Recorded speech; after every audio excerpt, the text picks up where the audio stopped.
to do a fast attack evaluation of the Space Wolves. The Space Wolves particularly need fast attack, I think, more than most, um, because we have all our heroes and infantry, and they're bad at particularly one thing, and that one thing is getting around.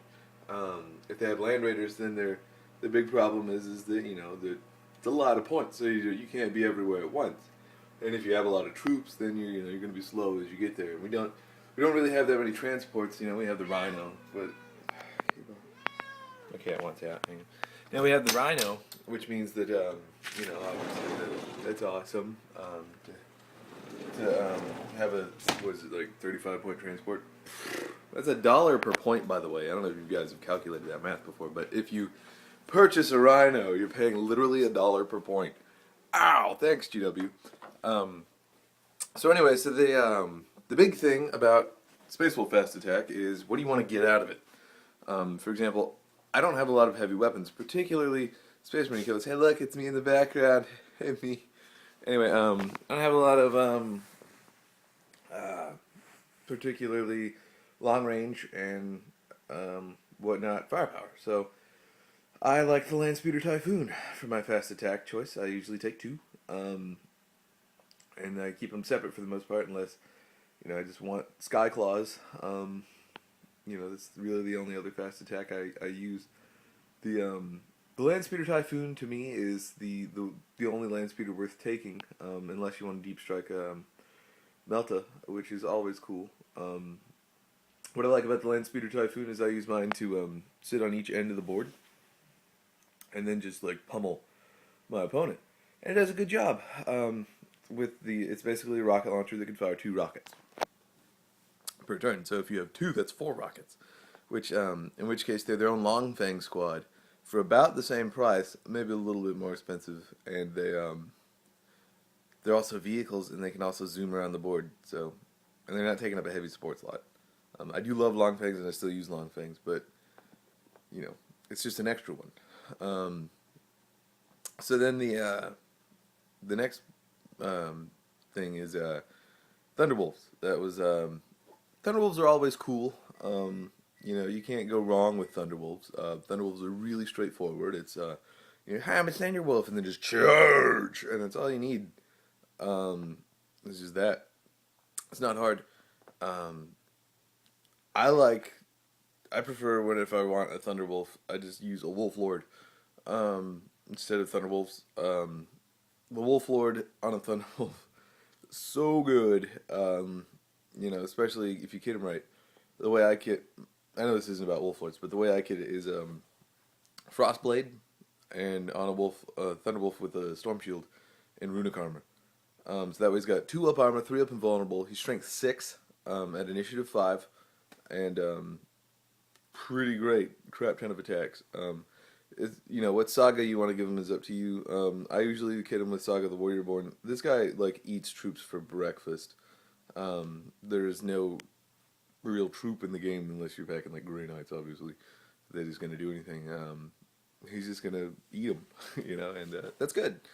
But as far as Thunderwolves themselves go, if you want to do them, I recommend obviously kitting up the leader of the Thunderwolves as best you can.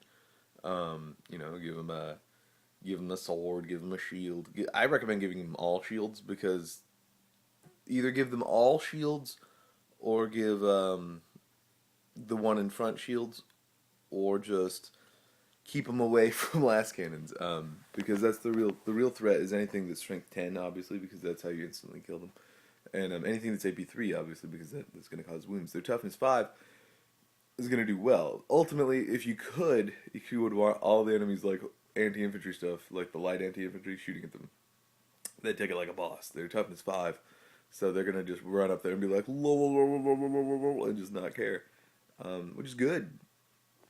Being cavalry obviously is crazy cool, because then that means you get the extra movement phase stuff, so you can move 12 inches in the movement phase, ignoring difficult terrain. Fuck yeah. So yeah, it's pretty good there. The biggest thing you have to look out for, like I said, is strength 10 stuff and AP and low AP stuff, because that's going to eat you for breakfast and you're expensive. So be aware of that. If you're going to do it, I recommend buying the box for the Thunderwolves, using one as a Wolf Lord, and then using one as an upkitted Wolf, and having the other one there just to take wounds. You know, he's the look out there whore. You know, like that's what he's about. Yeah. And then next up, I would say the for fast attack, Sky Claws. Sky Claws are cool. It's about where the reasons to take them end. They're cool. That's it. For the most part, you just they're gonna come up and they're gonna just lose, or they're gonna deep strike mishap horribly. I've experimented a lot with them. What I like to do for my Sky Claws, and I recommend this for anybody who wants assault marines, raptors, warp talons, anything that has a jump pack. Buy the squad that you normally do, whatever your chapter is. Buy your normal attack squad box, and then buy the jump pack kit. I think it was $8 last I checked. With the price hikes lately, I wouldn't be surprised if it was 12. But it's still cheaper, and you get 10 at the end of the day. God, my teeth are yellow. Ugh, sorry. But short underwear. Short. No, I'm kidding. But just use the jump pack box, and then buy 2 of those jump pack boxes. That's what I did. It worked great. I got 10. I was happy. My Sky Claws, they work well. The problem with Sky Claws compared to Blood Claws is the Blood Claws can get that Wolf Guard pretty easily. The Wolf Guard's just 18 points, and then he's just in the unit. Ta-da! The problem with Sky Claws is it's not 18 points to get the Wolf Guard. It's 18 points plus 25 for the jump pack. 25 points for a jump pack? What the fuck? Ugh. So we have to get that. That is pricey as shit. That's ridiculous how much you're paying for that Wolf Guard. So it's harder for them to get it. You really have to set aside some points. Whether or not you want the Wolf Guard, and it is not really all that worth it. I still run them. When I do, I use a Storm Shield and either a Thunder Hammer or a Combi Melta.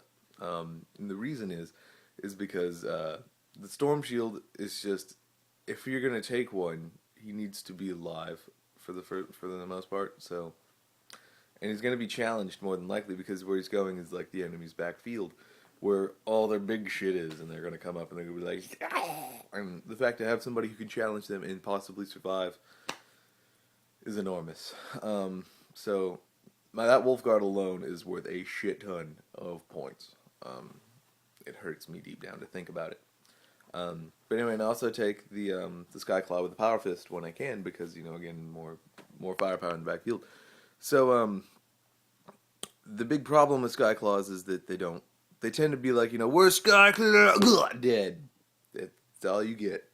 Because they're weapon skill 3, and at the end of the day, they're just Blood Claws with jump packs, and there's a reason Blood Claws are not the primary troop choice, and it's Grey Hunters that end up stealing the spotlight, or Wolf Guard, depending on Anyway, the last of the troop choices that you should ever see is Blood Claws. I love Blood Claws. I still field Blood Claws.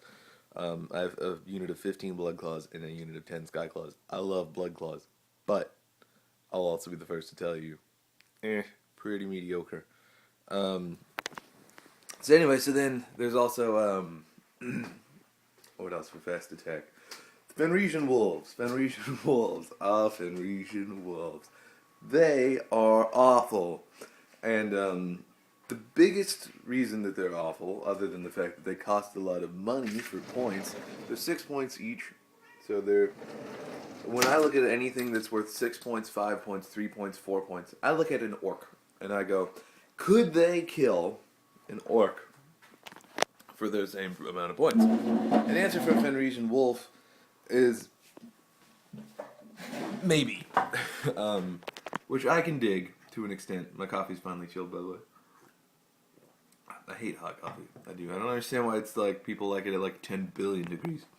Anyway, so the problem with the Fenrisian wolf is that he doesn't always kill an orc. which is fine. But if you look at Fenrisian wolves compared to Space Marines, they're just gonna run up and be like, oh, dead. There's nothing else there, and it's to continue the theme of the Skyclaw. It's fast and it's cheap and it's something, but lacks finality. Whereas with the rest of the Space Wolves Codex, you get so much finality in everything you do. For example, if Logan Grimnar and some of his buddies, or Arjak even for that matter, get up in close combat, you've won that little combat. There is no, there's no like, oh, that was a great investment, But that's one of the beauties of fast attack for Space Wolves, is we get that speed, which is something that we lack so greatly with everyone else in our army. Trying to think of another fast attack. Don't take Fenrisian wolves unless you just really like wolves. For Fenrisian wolves, obviously you want to use them to tie up your enemies' heavy weapons. There's really not a lot there. Other than that, meat shields are always good. Because there's no real good answer against a meat shield. If you shoot beyond the meat shield, then your opponent's going to get a cover save, and that meat shield's eventually going to hit you. And if you shoot the meat shield, you could be shooting at something more valuable. So meat shields are always good, unless you're fighting a horde army, in which case they suck, because the horde army is just all like, well, we have the guns to do both, and then they do, and then that's that. Trying to think of another fast attack. That can't be all of it.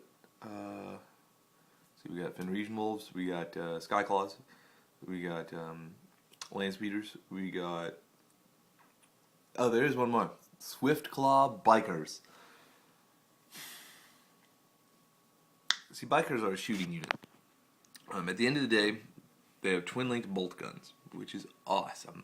For some reason, if it's a Chaos Space Marine with it, it's called a combi bolter. But if it's us, it's twin-linked bolt guns. The twin-linked bolt guns are awesome. They do pretty well, and they ignore the fact that the Blood Claws are ballistic skill 3, which is perfect, because they need to be twin-linked if they're going to do anything ever. But I think that their real use comes from, again, being a unit that's just fast. Maybe it's the way I play Space Wolves, but we're just slow as crap. We're so slow. And we really benefit from that speed boost there that they give us. Are they worth it? Again, we come into the price aspect of monetary price, the actual money that you're paying for your models. Unfortunately, Swiftclaw bikers are crazy effing expensive money-wise. However, with the 6th edition bracket toughness shenaniganry, they are toughness 5 base. So the only thing that's going to kill them now is last cannons. As far as instant death if you have a hero on a bike, which is good. So I think that you can always still run the old Wolf Lord on a bike with the Blood Claws and get by with that.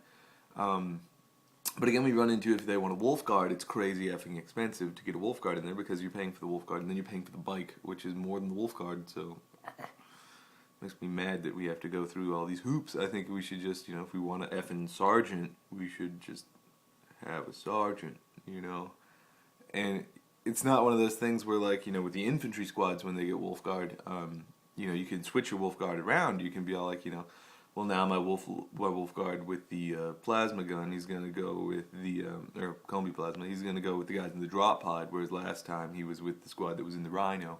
And you can do that in between games and tournaments, and that's fine. But if it's the guy with the bike, it's like, well, guy with the bike's going to go with, I guess, the Swiftclaws, maybe, it makes me mad. They have to do that. But yeah, so Swiftclaws, yay or nay? I say nay for monetary aspects, because it's expensive as crap if you want to get that. I also think that they really lack